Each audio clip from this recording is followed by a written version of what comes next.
আসসালামু আলাইকুম।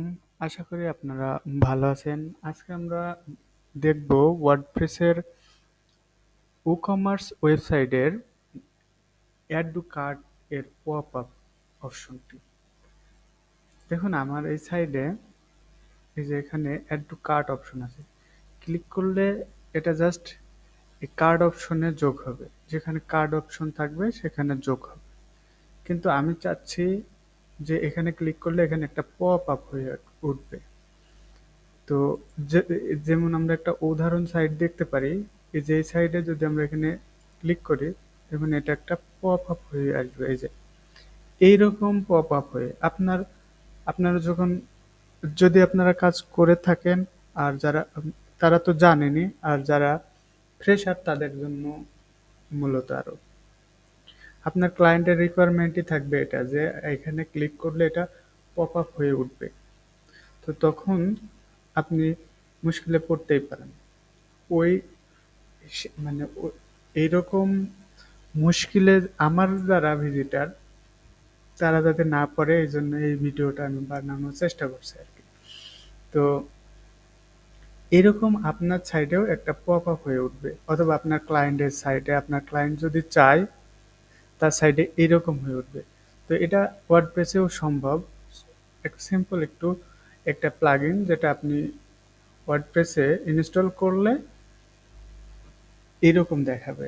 তো চলুন আমাদের এই সাইডে আপাতত দেখুন আমাদের এখানে অ্যাড টু কার্ট করলে ভিউ কার্ড আসছে, কিন্তু এখানে একটা পপ আপ আসছে না। তো চলুন দেখি কিভাবে আমাদের সাইডে এটা সেট করা যায়। এর জন্য আমাদের ড্যাশবোর্ডে এসে প্লাগইন অপশনে যাব। এখানে এসে আমরা এই যে অ্যাড নিউ এ ক্লিক করব। এখানে ক্লিক করার পর আমরা এখানে লিখব ই কমার্স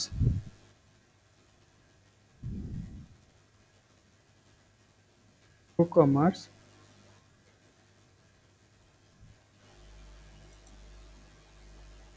ই-কমার্সের পরে আমরা লিখব হচ্ছে অ্যাড টু অ্যাড বানান ভুল হয়েছে, add to cart pop up pop up এভাবে লিখবো। দেখা যাক আছে কিনা।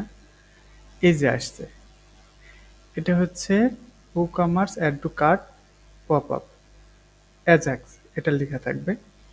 আপনি এইটাকে কি করবেন, ইনস্টল করবেন। এটাকে আপনি অ্যাক্টিভ করবেন। এটা যখন অ্যাক্টিভ হয়ে যাবে আপনার এই পাশে ডান পাশে বাম পাশের এখানে আপনি দেখতে পাবেন যে অ্যাড টু কার্ট অপশনটা। তখন আপনি এই অ্যাড টু কার্টে ক্লিক করবেন। এখানে সবগুলোই ক্লিক চেক চেক মার্ক দেওয়া আছে। আপনি আপনার এই পপ আপের উইথ, ইমেজের উইথ এগুলো সেট করে দিতে পারবেন, এবং বাটন বাটনের ফন্ট সাইজ এবং বাটনের বর্ডার রেডিয়াস কত হবে এগুলো আপনি সব সেট করতে পারবেন, এবং আইটেম বর্ডার কালার কেমন হবে এটা আপনি সেট করে দিতে পারবেন। এগুলো জাস্ট সেট করে দিয়ে আপনি এখানে সেভ চেঞ্জে দিবেন। তারপরে আপনি আপনার সাইটটাকে একটু রিফ্রেশ দেবেন। এখন যদি আপনি এখানে ক্লিক করেন, দেখুন এই যে পপ আপ হয়ে আসছে। আপনি এই বর্ডার কালার চেঞ্জ করতে পারবেন, এই যে ইমেজ সাইজ বাড়াইতে পারবেন। এখন এখান থেকে আপনি চাইলে আরো বেশি, এখানে দেখুন এখানে প্লাস চিহ্নে ক্লিক করলে এখানে যোগ হয়ে যাচ্ছে অ্যামাউন্ট, মাইনাস করলে এটা কমে যাচ্ছে।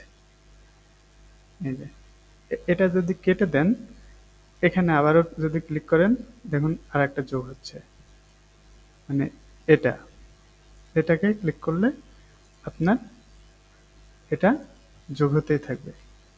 তো এভাবে আপনি আপনার ওয়েবসাইটে এটা সেট করতে পারবেন। এখন যদি আপনি ভিউ কার্টে যান, আপনি যতগুলো অ্যাড টু কার্ট করবেন সবগুলো এখানে দেখাবে।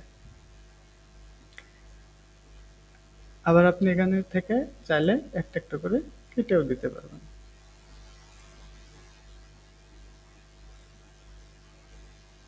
তো এটা কোথায় কোথায় কাজ করে? শুধু অ্যাড টু কার্টেই কাজ করবে আপনার, বাই নাওয়ে কাজ করবে না, শপ নাওয়ে কাজ করবে না। আপনি যেখানে দেখবেন এভাবে অ্যাড টু কার্ট আছে ওখানে এটা কাজ করবে। তো আশা করি আপনাদের ভিডিওটি ভালো লেগেছে। আপনারাও খুঁজবেন আশা করি। আমিও খুঁজেছি, খোঁজার পরে আমি পাইছি। আসলে খুব কাছেরই, হয়তোবা সময় লাগছে, আপনাদেরও সময় লাগবে, কিন্তু আপনারা যদি আমার ভিডিওগুলো ফলো করেন এরকম গুরুত্বপূর্ণ গুরুত্বপূর্ণ প্লাগ ইন এবং টিপস আমি দিতে থাকবো এই চ্যানেলে।